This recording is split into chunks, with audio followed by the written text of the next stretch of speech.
যুবসাথী সম্পর্কিত আবারও একটা নতুন ভিডিও নিয়ে আমাদের চ্যানেলের তরফ থেকে আপনাদের কাছে এলাম। এখানে আমি আপনাদেরকে আমাদের আগের ভিডিওতে যেমনটা বলেছিলাম যে আমরা যে ডিবিটি লিঙ্ক আপনাদের কোন ব্যাংকে আছে আপনারা কিভাবে চেক করবেন এবং যদি না থাকে বা ইনঅ্যাক্টিভ থাকে তাহলে সেগুলো আবার কি করে রিঅ্যাক্টিভ করবেন বা নতুনভাবে কিভাবে করবেন যদি আপনাদের কোনো অ্যাকাউন্টের সঙ্গে ডিবিটি লিঙ্ক করা না থাকে। তো ডিবিটি লিঙ্ক অর্থাৎ ডিরেক্ট বেনিফিট ট্রান্সফার, মানে এই পদ্ধতিতে কোনো যখন সরকারি টাকা ডিরেক্টলি আধারের মাধ্যমে টাকা ছাড়া হয় এবং আধারের সঙ্গে সেই ব্যাংক অ্যাকাউন্টে যখন ডিরেক্টলি ডিবিটি লিঙ্ক করা থাকে তখন আপনাদের অ্যাকাউন্টে টাকাটা ঢুকে যায়, যাতে করে আপনাদের এই যে অ্যাকাউন্ট ভুলের সমস্যা, আইএফএসসি কোডে ভুলের সমস্যা, এই ভুলের সমস্যাগুলো এড়ানো যায় এতে করে। ধরুন অনেকেরই এরকমটা আছে যে আপনারা হয়তো অন্য কোনো সময় অন্য অ্যাকাউন্টে করা ছিল, আপনারা তারপরে কাজ করেননি আর দরকার পড়েনি আপনাদের, তো সেক্ষেত্রে আপনারা এক অ্যাকাউন্ট থেকে অন্য অ্যাকাউন্টেও আপনারা করতে পারবেন আপনাদের আধারের যে আপনাদের যে ডিবিটি লিঙ্ক অন্য অ্যাকাউন্টে অনলাইনের মাধ্যমে করতে পারবেন। তো অনলাইনে সব ব্যাঙ্কগুলো এখনও হয়তো লিস্টেড নেই, তো যে ব্যাঙ্কগুলো লিস্টেড আছে সেগুলো আপনারা অনলাইনের মাধ্যমে করতে পারবেন এবং চেকগুলো করে নিতে পারবেন আপনাদের কোন অ্যাকাউন্টে বর্তমানে আছে। হ্যালো ভিউয়ার্স, রিস্তা টেক চ্যানেলের আরও একটা নতুন ভিডিওতে আপনাদেরকে স্বাগত জানাই। তো আপনারা কমপ্লিটলি ভিডিওটি দেখুন, কোনো স্কিপ না করে পুরোপুরিভাবে দেখুন, তাহলে কিন্তু খুব সহজেই আপনারা ডিবিটি লিঙ্ক কোন অ্যাকাউন্ট আছে সেগুলো চেক করতে পারবেন। দুটো পদ্ধতিতে আপনাদেরকে আমরা দেখাবো এবং তার সঙ্গে সঙ্গে আপনার যদি না থাকে, আপনার ইনঅ্যাক্টিভ থাকে বা নতুন করে আধার ডিবিটি লিঙ্ক করতে চান তাহলেও কিন্তু করে নিতে পারবেন, এই ভিডিওর মাধ্যমে আপনারা দেখে করে নিতে পারবেন। ভিডিওটাকে অবশ্যই শেয়ার করুন যাতে করে আপনারা আপনাদের বন্ধুরা এই ভিডিও দেখার মাধ্যমে উপকৃত হয়। তার সঙ্গে সঙ্গে আমাদের চ্যানেলটাকে সাবস্ক্রাইব করুন এবং বেল বাটনটাকেও প্রেস করে রাখুন। দেখুন আমরা অ্যাপ্লিকেশন স্ট্যাটাস চেক করার জন্য অফিসিয়ালিভাবে এখনও কোনো নোটিশ দেওয়া হয়নি, বা এই অ্যাপ্লিকেশন স্ট্যাটাসটা চেক করার যে অপশান সেই অপশানটা কিন্তু এখনও এনেবল করা হয়নি। তো সেগুলো হয়তো বা ভোটের পরে এনেবল করা হতে পারে বা এডিট অপশন দেওয়া হতে পারে। তো আমরা আসবো এখানে যে আপনারা কীভাবে ডিবিটি লিঙ্কটা আপনারা চেক করবেন। দেখুন প্রথমেই আপনারা যে মাই আধারের যে অপশানে মাই আধারে এসে আপনাদের আধার নাম্বার দিয়ে প্রথমে কিন্তু লগ ইন করে নেবেন। আপনাদের এক্ষেত্রে আপনাদের আধার কার্ডে মোবাইল নাম্বার যোগ থাকা অবশ্যই কিন্তু জরুরি, নাহলে আপনারা লগ ইন করতে পারবেন না। তো দেখুন আমরা কিন্তু লগ ইন করে নিয়েছি অলরেডি। লগ ইন করে নেওয়ার পর আপনারা স্ক্রল করে একটু নিচে আসবো আমরা। দেখুন এখানে একটা অপশন আপনারা দেখতে পাচ্ছেন, ব্যাংক সিডিং স্ট্যাটাস, আপনারা এখানে ক্লিক করবেন।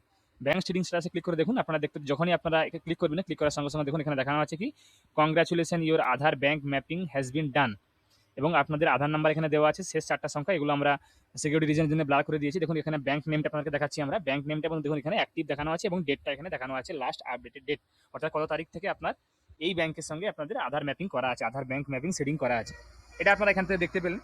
এছাড়াও ধরুন আপনারা যদি এখানে অন্য কোনো অপশন দেখায় আপনাদেরকে, আমরা একটা স্ক্রিনশট আপনাদের দেখাই আপনাদের এখানে, যে যদি অন্য কোনো এখানে অপশন দেখায় তাহলে সেক্ষেত্রে আপনারা কি করবেন।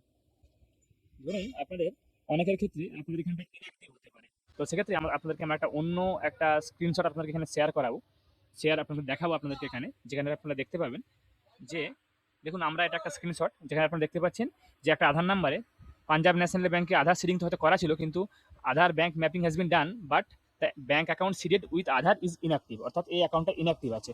আপনারা এটা রিসিড করবেন কীভাবে, এবং তার সঙ্গে সঙ্গে আপনাদের ব্যাংক অ্যাকাউন্টটা কিন্তু আপনারা অবশ্যই আপনাদের ব্যাংকে গিয়ে এটা আপনাদের ইকেওয়াইসি করে আসুন, তাহলে কিন্তু আপনাদের এটা অ্যাক্টিভ হয়ে যাবে। তো এটা রিসিড কীভাবে করবেন ইনঅ্যাক্টিভ থাকলে, সেগুলো আপনাদের কিন্তু আমরা এই ভিডিওর মাধ্যমে দেখাবো। এই দুটো অপশন আপনাদের হতে পারে, বা যদি আপনারা ফ্রেশ সিডিং করতে চান তাহলেও আপনারা করে নিতে পারবেন। দেখুন আমরা একটা আপনাদেরকে মুভ টু অ্যানাদার ব্যাংক এটা করে আপনাকে দেখাবো। তো সেক্ষেত্রে আপনারা এই একটা পদ্ধতিতে আপনারা চেক করতে পারলেন যে আপনাদের ডিবিটি লিঙ্ক আছে কিনা। এছাড়া আরও একটা পদ্ধতিতে চেক করতে পারবেন, সেটা হচ্ছে এনপিসিআই এর অফিসিয়াল ওয়েবসাইট থেকে। এনপিসিআই অর্থাৎ national payments corporation of India. এই এনপিসিআই এর মাধ্যমে কিন্তু যাবতীয় যে সমস্ত ইউপিআই ট্রানজ্যাকশন, এইপিএস ট্রানজ্যাকশন, এগুলো যাবতীয় এগুলো কিন্তু এর মাধ্যমেই হয়, এবং এই ডিবিটি লিঙ্কটা আপনারা এই ওয়েবসাইটের মাধ্যমে করতে পারবেন, npci.org.in। ওয়েবসাইটটা আমরা এখানে ওপেন করে নেব। ওপেন করে নেওয়ার পর দেখুন এখানে একটা অপশন আছে আমাদের কাছে কাস্টমার বলে। কাস্টমার এখানে আমরা আসবো, এখানে আসার পরে দেখুন এখানে একটা অপশন আছে ভারত আধার সিডিং এনেবেলার বেস, এই অপশনটা আমরা ক্লিক করবো। এই অপশনটা ক্লিক করার সঙ্গে সঙ্গে আমাদের নতুন পেজ ওপেন হয়ে গেছে। এখানে আমরা গিয়ে দেখুন এখানে অনেকগুলো অপশন আছে। এখানে আধার সিডিং বা ডিসিডিং, আপনারা চাইলে কোনো অ্যাকাউন্ট থেকে ডিসিড করতে পারবেন, অর্থাৎ আধার ডিবিটি লিঙ্কটাকে আপনারা বন্ধ করতে পারবেন, চালু করতে পারবেন, অ্যাকাউন্ট ডিটেলস, বা আপনারা এই অপশানে গিয়েও কিন্তু আধার ম্যাপ স্ট্যাটাসে বা আধার ম্যাপিং হিস্ট্রিও কিন্তু চেক করতে পারবেন এখান থেকে, যে আপনার এই যে আধার ম্যাপ স্ট্যাটাস, এখানে আপনার আধার নাম্বার দিয়ে এখানে ক্যাপচা দিয়ে আপনারা চেক স্ট্যাটাস অপশানে ক্লিক করলেই কিন্তু আপনাদের কোন অ্যাকাউন্টের সঙ্গে আপনাদের ডিবিটি লিঙ্ক করা আছে সেটা কিন্তু আপনারা এখানের মাধ্যমে কিন্তু দেখে নিতে পারবেন। আমরা একটা এখানে দেখবো এখানে যে কি দেখায়, এখানে আপনাদের একটা চেক করে আমরা দেখাবো। এখানে আমরা আধার নাম্বারটা টাইপ করব। টাইপ করার পর আমরা এখানে ক্যাপচাটা ফিল আপ করব। ক্যাপচাটা ফিল আপ করার পর আমরা চেক স্ট্যাটাস অপশনে ক্লিক করব। আমাদের যে অফিসিয়াল যে রেজিস্টার্ড মোবাইল নাম্বার, সেই মোবাইল নাম্বারে কিন্তু একটা ওটিপি যাবে। ওটিপিটা যাওয়ার পর আমরা সেটা এখানে দিয়ে আমরা আপনাদের দেখার স্ট্যাটাসটা চেক করে দেখাবো। এই দুটো পদ্ধতিতে আপনারা আপনাদের আধার ম্যাপিং স্ট্যাটাসটা চেক করে নিতে পারবেন। এর পরের অপশনটা আমরা দেখাবো আপনারা আধার কীভাবে নতুন করে ডিবিটি লিঙ্ক করবেন। এখানে ওটিপিটা দেওয়ার পর আমরা কনফার্ম অপশনে ক্লিক করব। দেখুন কনফার্ম অপশনে ক্লিক করার পর যেমনটা আপনাদেরকে আমরা দেখালাম আমাদের আধারের পেজ থেকে, যেখানে ইন্ডিয়া পোস্ট পেমেন্ট ব্যাঙ্কে ছিল, সেম ডিটেলসটা দেখুন আমরা চেক করলাম এখানে, যে আমাদের এখানে কিন্তু দেওয়া আছে যে এনেবেল ফর ডিবিটি। আপনারা দেখতে পাচ্ছেন যে ডিবিটির জন্য এনেবেল করা আছে, সেটা ইন্ডিয়া পোস্ট পেমেন্ট ব্যাঙ্ক। আমরা বাকি ডিটেলসগুলো এখানে ব্লার করে দিচ্ছি, শুধুমাত্র আপনাকে এনেবেল ফর ডিবিটি স্ট্যাটাসটা আপনাদের এখান থেকে দেখিয়ে দিলাম।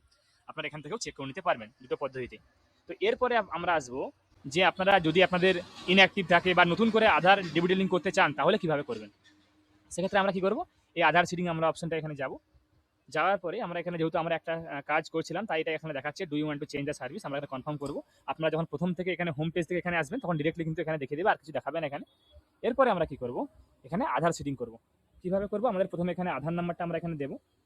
আপনাদের ধরুন যে অ্যাকাউন্টটা আপনারা নতুন করে এখানে দিতে চান, তো সেই অ্যাকাউন্টটাও আমরা এখানে দেবো এবং তার সঙ্গে সঙ্গে আমরা এখানে আধার নাম্বারটা দেবো। আধার নাম্বার টাইপ করে দেওয়ার পর আপনারা দেখুন এখানে একটা অপশন আছে request for Aadhaar seeding or deseeding. আপনারা চাইলে সিডিং করতে পারবেন, অর্থাৎ ডিবিটি লিঙ্কের জন্য এনেবল করতে পারবেন, অথবা যদি আপনারা ডিবিটি লিঙ্ক বন্ধ করতে চান তাহলে ডিসিডিং করতে পারবেন। এখানে আমরা সিডিং অপশনে ক্লিক করব। এখানে দেখুন সঙ্গে সঙ্গে সিডিং টাইপে অনেকগুলো অপশন চলে এসেছে। ফ্রেশ সিডিং, অর্থাৎ আপনারা প্রথমবারের জন্য সিডিং করবেন। যদি আপনাদের মুভমেন্ট হয়, মানে ধরুন সেম ব্যাংকে অন্য অ্যাকাউন্টে করতে চান তাহলে এখানে মুভমেন্ট করবেন। আর যদি আপনার একটা ব্যাংক থেকে অন্য ব্যাংকে হয় তাহলে এখানে এই নিচের অপশনটা এখানে আপনারা ক্লিক করবেন। আমরা এখানে একটা ব্যাংক থেকে অন্য ব্যাংক আধার সিডিং করবো, তাই এখানে এই অপশনটা ক্লিক করবো। ক্লিক করার পর আমরা এখানে ব্যাংক সিলেক্ট করে নেব। ব্যাংকটা আমরা এখানে আপনার যে ব্যাংক আপনারা সেই ব্যাংক সিলেক্ট করে নেবেন। এখানে বেশিরভাগ ব্যাংকগুলো এখানে আপনার আছে, Punjab bank, state bank, UCO bank, এগুলো এখানে আছে। আমরা সিলেক্ট করে নেব। এরপরে আমরা এখানে যে অ্যাকাউন্ট নাম্বারটা আপনি দিয়ে আধার সিডিং করতে চাইছেন আপনাদের সেই অ্যাকাউন্টটা আপনারা এখানে দেবেন। আমরা সেই অ্যাকাউন্টটা এখানে দেবো। তো এখানে আমরা অ্যাকাউন্ট নাম্বারগুলো দেওয়ার পর এখানে ক্যাপচাটা ফিল আপ করার পর আমরা এখানে সাবমিট অপশনে ক্লিক করবো। সাবমিট অপশনে ক্লিক করার পর টার্মস অ্যান্ড কন্ডিশনটা এখানে এগ্রি অ্যান্ড কন্টিনিউ অপশনে ক্লিক করবো। তারপরে দেখুন আধার রেজিস্টার মোবাইল নাম্বারে ওটিপি সেন্ড হবে। তারপরে আমরা ওটিপিটা দেওয়ার পর এখানে কনফার্ম অপশনে ক্লিক করবো। কনফার্ম অপশনে ক্লিক করলেই কিছুক্ষণ আপনারা ওয়েট করবেন। দেখুন এখানে Aadhaar number is currently mapped with ICICI bank limited, please click okay to proceed with Punjab national bank. আগে আমাদের অন্য ব্যাংকের লিঙ্ক ছিল এবং সেটা আমরা এখন অন্য ব্যাংকে ডিবিটি লিঙ্ক করাচ্ছি, তাই এখানে কনফার্ম অপশনে ক্লিক করবো। কনফার্ম অপশনে ক্লিক করার পর দেখুন এখানে একটা অপশন আছে Aadhaar seeding is in pending status, kindly check after some time your reference number is, এটা। তো আমরা রেফারেন্স নাম্বারটা এখান থেকে কপি করে নেব পরে স্ট্যাটাস চেক করার জন্য, এবং একটু ওয়েট করে যাবো এখানে। এটা কিছুক্ষণ ওয়েট করবো আপনাদের আধার সিডিং এই যে পেন্ডিং স্ট্যাটাসটা কমপ্লিট হওয়ার জন্য। তো এই সেম পদ্ধতিতে আপনারা কিন্তু আপনারা আধার সিডিং বা ডিসিডিং করতে পারবেন। তো আশা করি আপনারা যারা ভিডিওটা দেখলেন তারা আপনারা খুব সহজেই বুঝতে পারলেন যে আপনারা আপনাদের আধার স্ট্যাটাসগুলো ডিবিটি লিঙ্ক স্ট্যাটাস কীভাবে চেক করবেন, এবং তার সঙ্গে সঙ্গে আপনারা আপনাদের ডিবিটি লিঙ্ক যদি না হয়ে থাকে তাহলে সেটা করবেন কীভাবে। আশা করি আপনাদেরকে ভিডিওটা ভালো লেগেছে। যারা যারা আমাদের চ্যানেলটা এখনো সাবস্ক্রাইব করেননি, এরকম নিত্য নতুন ভিডিও পেতে বা দেখতে আমাদের চ্যানেলটাকে অবশ্যই সাবস্ক্রাইব করুন। তার সঙ্গে সঙ্গে ভিডিওটাকে লাইক করুন, কমেন্ট করুন, শেয়ার করুন। আমি আপনাদের কাছে আবার কোনো নতুন টপিক বা নতুন কন্টেন্ট নিয়ে নতুন ভিডিও নিয়ে হাজির হব। ধন্যবাদ।